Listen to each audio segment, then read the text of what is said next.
Electromagnetic radiation exposure over 40 years ago and my experiences today.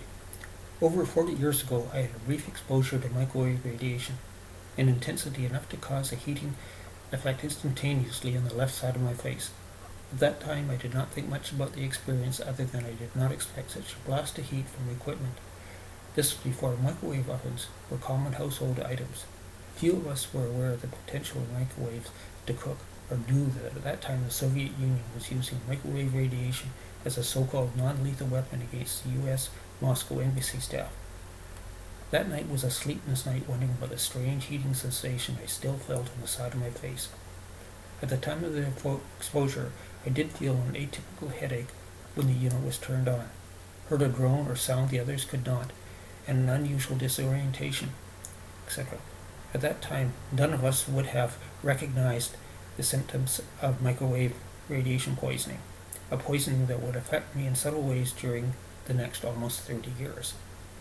Almost 30 years after the exposure, I began to experience a massive, almost constant headaches. After a short while, I was diagnosed with a massive acoustic neuroma tumor. This tumor is one of the ones that was the prime reason why the World Health Organization Subcommittee, the International Agency for Research on Cancer, classified radiofrequency or electromagnetic radiation as a Group 2B carcinogen. An acoustic neuroma's correct name is a vestibular schwannoma, a benign primary intracranial tumor of the myelin-forming cells of the vestibular cochlear nerve or 8th cranial nerve with a latency period of 10 to 30 or more years.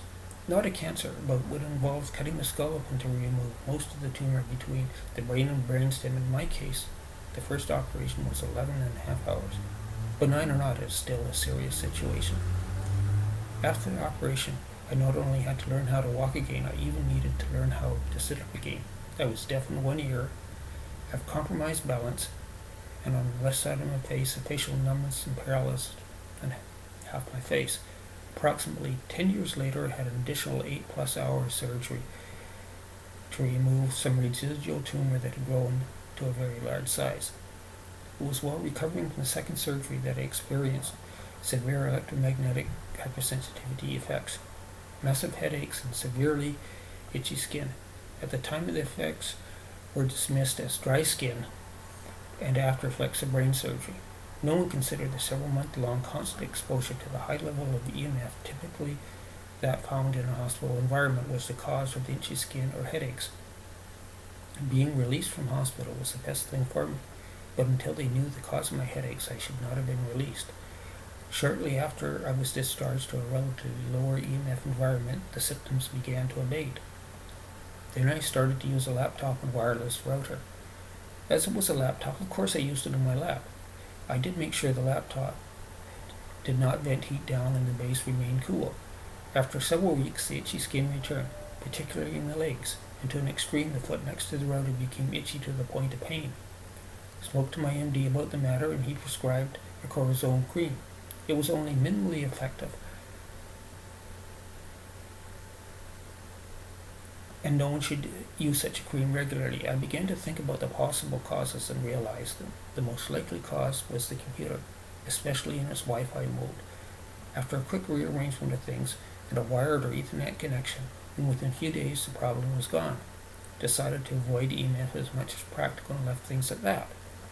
Several months later, there were several news items about Wi-Fi in schools, and as I had had a negative experience with Wi-Fi, I started to study the subject of Wi-Fi in schools.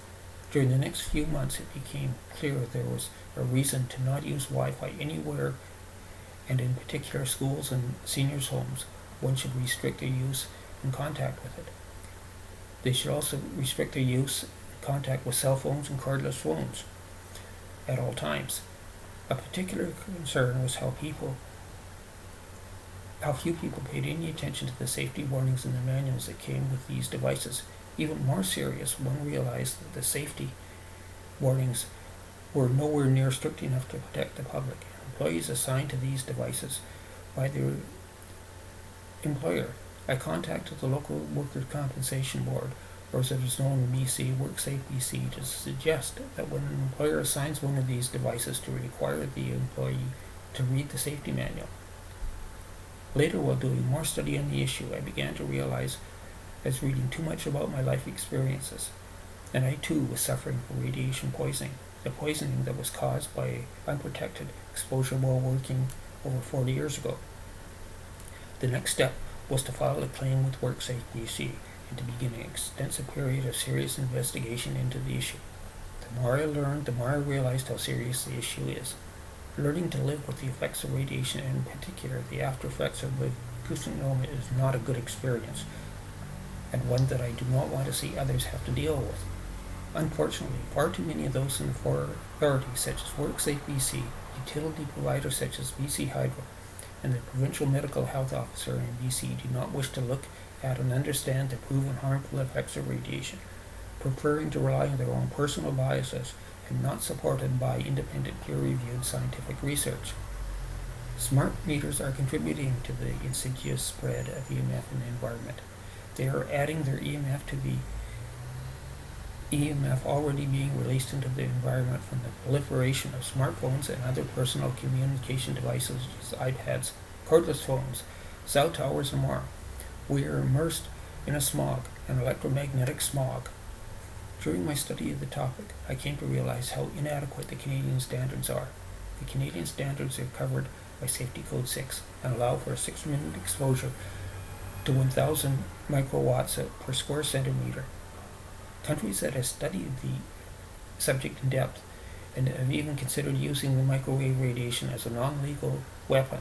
A non-lethal weapon, by the way, means one that doesn't kill immediately, it takes a few years, such as the Soviet Union, or as it is known today, Russia, have a standard 100 times less than Canada, at 10 microwatts per square centimeter. Salzburg, Austria, 0.0001 microwatts per square centimeter, 10 million times more stringent than Canada. Even the Salzburg levels are 1,000 times more than the amount needed for a cell phone connection, and presumably that for a Wi-Fi connection. Levels far more than the natural background measure that mankind has evolved over millions of years to withstand. The Canadian standards are even worse when one considers they do not consider the effects of near-field radiation, which according to Industry Canada can be as much as 10 times the expected calculated amount in some locations. Dr. Robert Kane, a senior radio frequency researcher for Motorola, felt the near-field zone could be spikes of up to 100 times the radiation. At 100 times the radiation allowable under Canadian standard.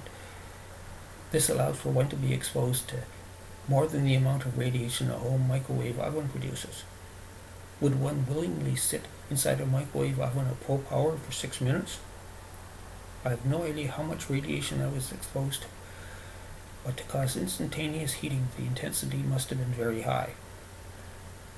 There was no safety manual with the unit I used, no warning to stay out of the beam, no warning that my workstation was within the near-field zone. The best advice I can give people so they will not suffer from radiation as I have is, if you must use a microwave emitting device, read your safety manual and ask yourself if, in order to meet the Canadian standards, one must hold the cell phone 20 millimeters away from their body, how much further from the body should they hold the phone to be safe? No one's arms are long enough to hold them outside the near-field zone. Do they want to be sleeping and living in close proximity to a smart meter or near-field zone of the meter?